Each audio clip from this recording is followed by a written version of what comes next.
بسم اللہ الرحمن الرحیم۔ السلام علیکم ورحمۃ اللہ وبرکاتہ۔ محرم الحرام کا مبارک مہینہ چل رہا ہے۔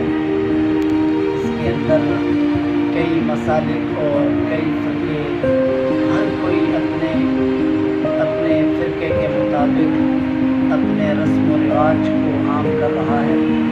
خصوصاً اہل تشیع مسلک جو ماتم کی دنیا میں ہے اور ماتم ضرور کر رہے ہیں، لیکن ماتم کی آڑ میں حضرت امیر معاویہ رضی اللہ عنہ کے بارے میں بہت زیادہ غلط عقیدہ رکھتے ہیں اور اسے ہر سال شادی کرتے ہیں، جو انتہائی غلط عمل ہے۔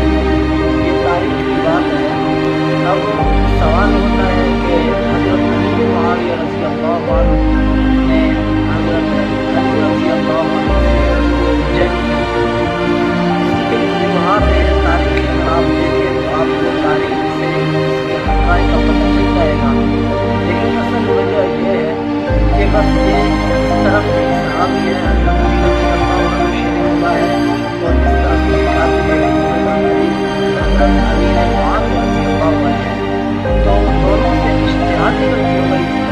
ہم اجتہادی غلطی کا یہ مظاہرہ کر سکتے ہیں، اور اس سے کم زیادہ کسی کو برا، کسی کو غلط، کسی کو ٹھیک کہنے کی ہمارے اندر اتنی صلاحیت اور ہم اس کے اندر فرق کریں، یہ ہمارے لیے زیب